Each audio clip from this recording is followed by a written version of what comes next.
Beyonce became a billionaire, and here's the crazy part. She did it by firing everyone who was supposed to make her rich.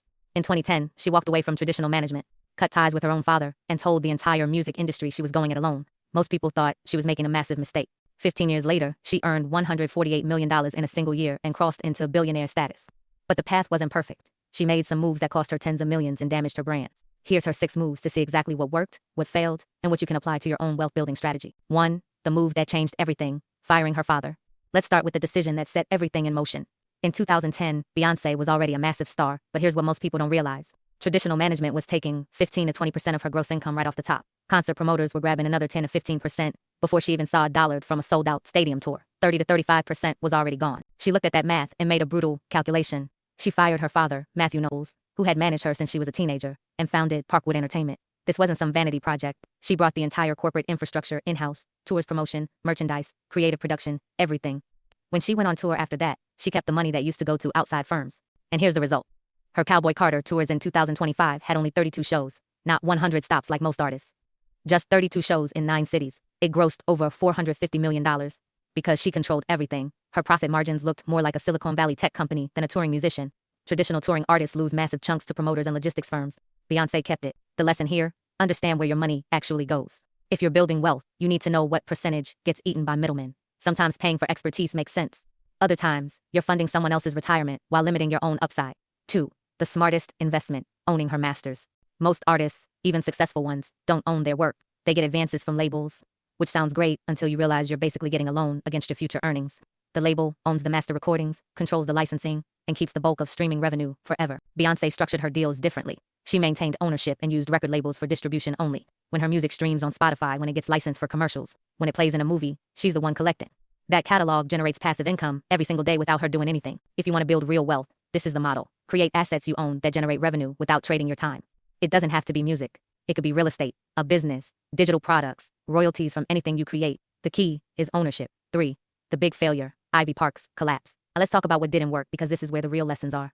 Beyonce launched Ivy Park in 2016 as an activewear brand. Initially, she partnered with Topshop. In 2020, she relaunched it with Adidas, and for a minute, it looked brilliant. Collections sold out in hours. Revenue hit $93 million in 2021. Then it fell apart. By 2022, revenue dropped to $40 million. In Arling Arsene, Beyonce and Adidas ended the partnership completely.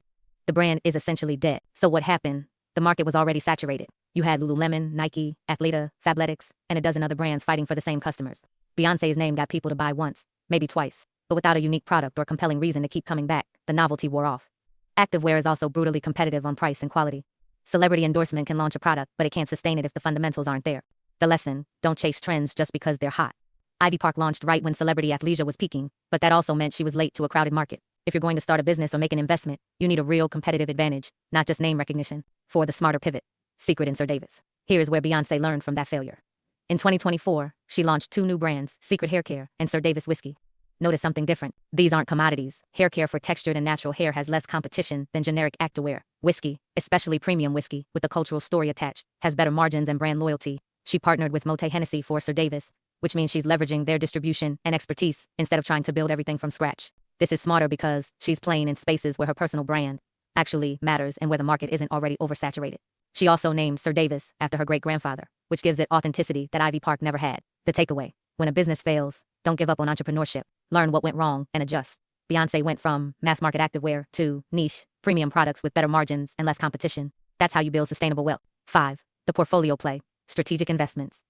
Beyonce made 8 strategic investments in companies like Lemon Perfect, a low-sugar hydration brand where she participated in a $31 million Series A funding round in 2022.